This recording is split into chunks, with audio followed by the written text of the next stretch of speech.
when he was 60 years old and she was 17 years old.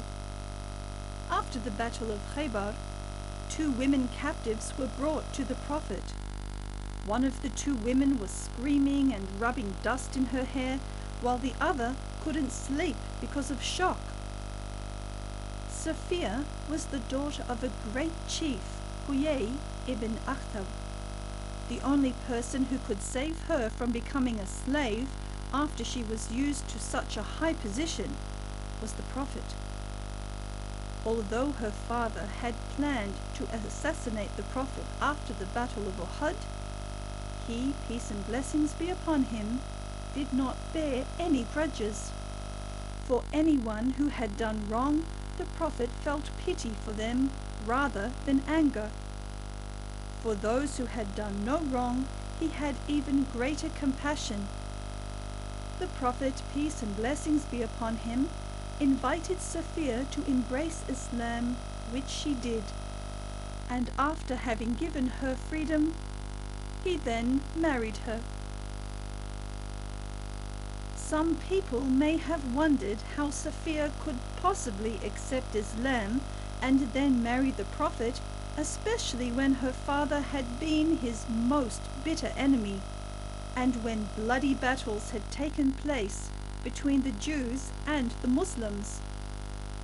The answer may be found in the story she related of her early life as the daughter of the chief of the Banu Nadir. She said, may Allah be pleased with her, I heard Abu Yasir, a friend of my father, ask my father, is it him? Yes, it is, his friend answered. Can you recognize him? Can you verify it? Asked my father. Yes, I can recognize him too well, answered his friend.